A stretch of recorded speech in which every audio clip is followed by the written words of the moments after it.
Ok, então vamos para a segunda parte dos vídeos de dinâmica. Vamos começar com trabalho e energia, que é talvez a parte mais importante do livro. Trabalho é força vezes deslocamento. Essa é a fórmula original. A força medida em newtons e o deslocamento medido em metros. E aí nós teremos a unidade do trabalho, que é joule. Só que tu sabes muito bem que trabalho, o problema não é as equações, é a teoria. Então isso aqui é uma parte que tu tem que te dedicar bastante lá no nosso livro 1. Bah, não me lembro disso aqui. Cara, vai lá pro livro. Te lembra daquelas frasezinhas das dicas que eu te dei. Só existe trabalho se a força e o deslocamento tiverem a mesma direção. Se os sentidos forem iguais, o trabalho é positivo. Se os sentidos forem opostos, o trabalho é negativo. A parte mais importante para o trabalho não é a parte de equação, é a parte da teoria. Assim como trabalho é força vezes deslocamento, o trabalho também pode ser peso vezes altura, vezes a variação de altura. Muita gente esquece dessa equação, essa equação te salva muito. Quando o deslocamento for vertical ou quando o deslocamento for inclinado, trabalho é peso vezes variação de altura. Se você tiver uma força inclinada, mas o deslocamento for horizontal, o trabalho vai ser força vezes deslocamento vezes o cosseno do ângulo. Isso aqui foi o que caiu na URGS na última prova, na prova de 2013. O que acontece aqui? Te lembra? Não basta só saber isso, tem que saber a teoria. Na realidade, tu não está calculando o trabalho da força F, tu está calculando o trabalho da componente da força no eixo X, que é a da força X. Como é que se encontra o trabalho de uma componente x? O trabalho de uma componente x, né? Como é que se encontra a componente de um vetor x, desculpe. A componente de um vetor x é o próprio vetor vezes o cosseno do ângulo que ele forma com a horizontal. Por isso que fica que trabalho é foda vezes cosseno. Porque você está calculando o trabalho da componente x. Muito importante também o gráfico, num gráfico de força por deslocamento, a área da figura é o trabalho. O trabalho, cuida aqui, né? Essa área aqui, ó, vamos pegar um azul para ficar um destaque mais bonitinho. Ah, não, entrou o azul. Azul, eu falei, azul. Essa área aqui, ó, essa área aqui é o trabalho. O que acontece nesse gráfico? A força é variável. Então tu não pode usar essa equação aqui. Porque essa equação, ou essa equação, ou essa equação, prevêem que as forças sejam constantes. Quando a força for variável, o único jeito de calcular o trabalho é pela área da figura.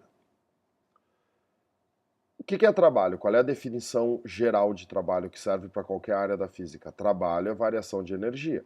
Então, nesse caso aqui, o trabalho é a variação da energia cinética. É bem importante abrir essa fórmula aqui, te lembrar que trabalho é a massa vezes a velocidade final ao quadrado sobre 2, menos a massa vezes a velocidade inicial ao quadrado sobre 2. Quando um corpo sofre variação no módulo da sua velocidade, variação no valor da sua velocidade, ele está variando a energia cinética. Portanto, um trabalho foi realizado sobre esse corpo. E aí, para acabar essa parte aqui de trabalho, potência.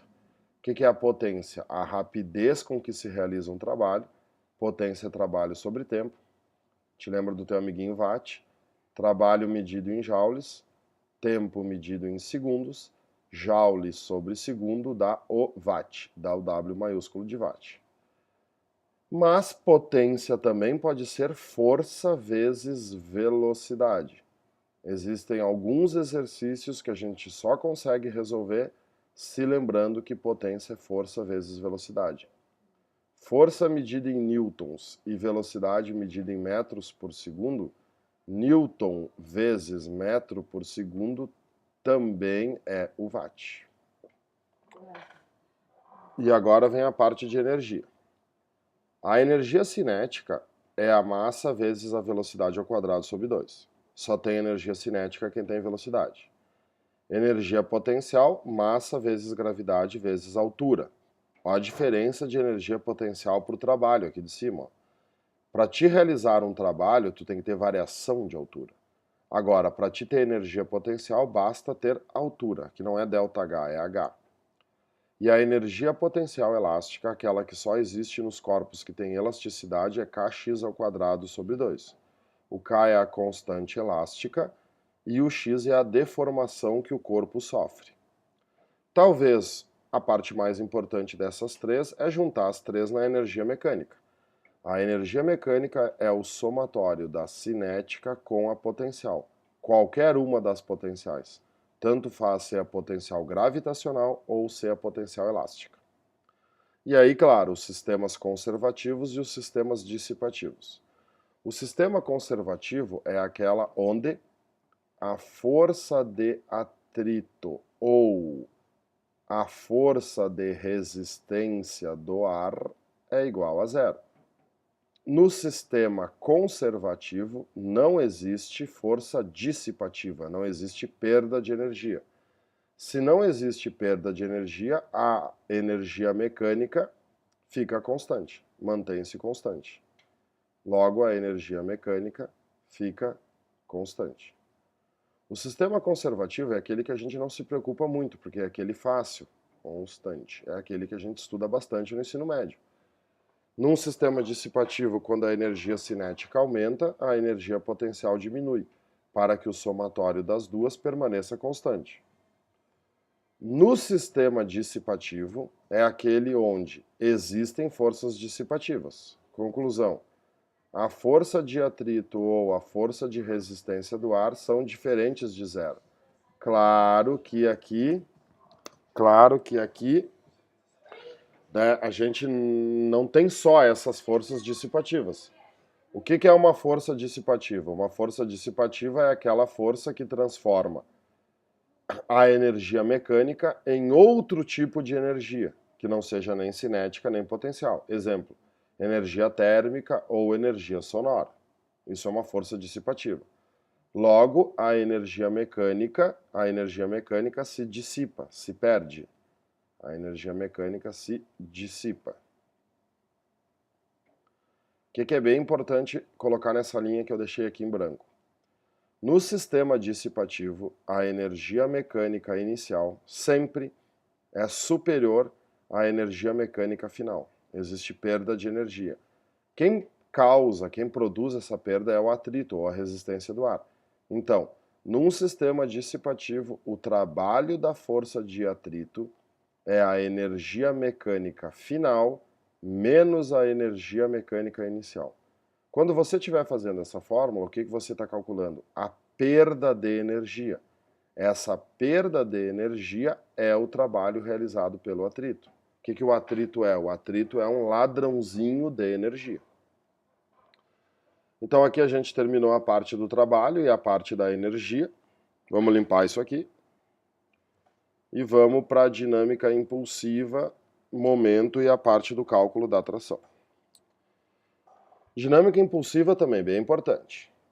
Impulso, força vezes a variação de tempo.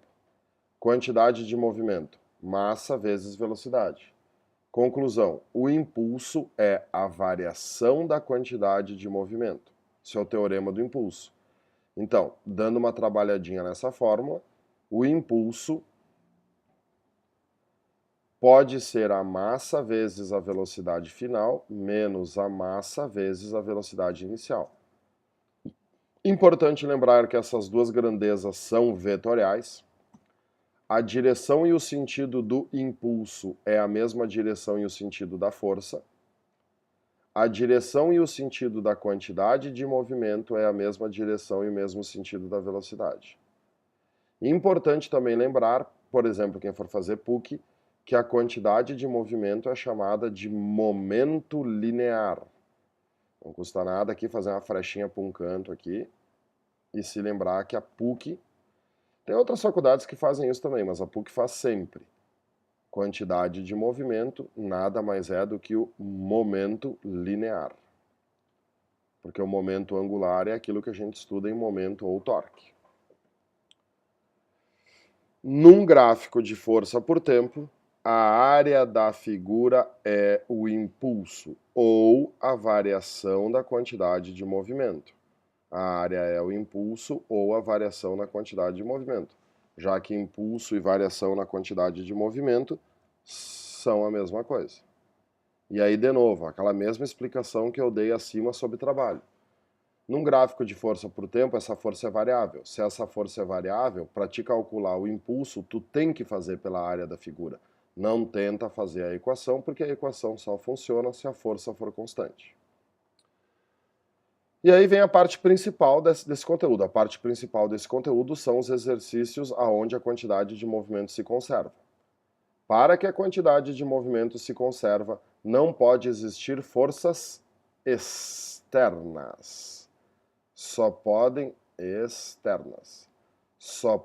atuar no sistema forças internas. Cuida para não confundir o princípio da quantidade de movimento, da conservação da quantidade de movimento, com o princípio da conservação da energia. Não tem nada a ver um princípio com o outro. Aqui, basta que não existam forças externas e aí a quantidade de movimento se conserva. O que é bom de lembrar aqui? Deve ser usado nos seguintes casos: explosões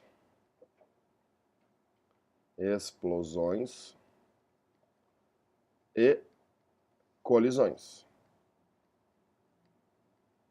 As explosões e as colisões são situações clássicas na física onde não existe força externa atuando. Só atuam no sistema forças do próprio sistema, isto é, as forças internas. E aí, no caso das colisões, tem que cuidar que tem dois tipos, a elástica e a inelástica. Em qualquer colisão, seja elástica ou seja inelástica, a quantidade inicial é igual à quantidade final. Afinal de contas, o princípio da conservação da quantidade de movimento é válido. Mas o que diferencia essas duas? Na colisão elástica, a energia cinética inicial é igual à energia cinética final. Na colisão elástica, não existe perda de energia. Mas na colisão inelástica, a energia cinética inicial é superior à energia cinética final. Na colisão inelástica, existe perda de energia. O sistema perde energia. Geralmente, essa energia é perdida, é dissipada na deformação do corpo. Então, tu tem perda de energia. Ok? E aí, momento. Momento é força vezes distância. Isso aqui não tem nada a ver com o trabalho. Lá no trabalho é força vezes deslocamento. Aí, o que tem que dar uma lembrada aqui? Só existe momento quando a força provocar, induzir no sistema rotação. Então, se uma força produz rotação num sistema, o cálculo do momento ou do torque é força vezes a distância. Essa distância é sempre do eixo de rotação até a força. Nos exercícios, a maioria dos erros que os alunos fazem é uma medida errônea da distância. Por que erram a medida da distância? Porque não se lembram que essa medida é sempre em relação ao eixo de rotação. E muito importante também lembrar que o peso... aqui está errado, né? O peso ser uma barra. Aqui é o peso de uma barra. Corrija ali, por favor. O peso de uma barra atua no centro da barra. Quando a barra tem peso, o que tu desenha? O vetor peso no centro da barra e não nas pontas. O peso de uma barra atua no centro da barra. Para quem for fazer UPF e URGS, bem importante dar uma olhadinha lá em momento, dar uma revisadinha. Apesar que tem exercícios ali de momento para te brincar. E a última lembrança que eu fiz aqui é o famoso cálculo da tração em sistemas estáticos. Já deixei isso aqui em formato de exercício para a gente deduzir as equações. Então vamos começar assim. Aqui nós temos uma corda com ângulo de 30 graus, aqui uma corda com ângulo de 60 graus. Esse ponto aqui é o ponto de junção das três forças. Nós teremos uma força para cá, chamada de T1, a tensão no cabo 1. Nós teremos uma força para cá, chamada de T2, a tensão no cabo 2. E a outra força que está agindo nesse sistema é o peso, puxando toda essa lasanha para baixo. Isso aqui não é difícil, mas é trabalhoso.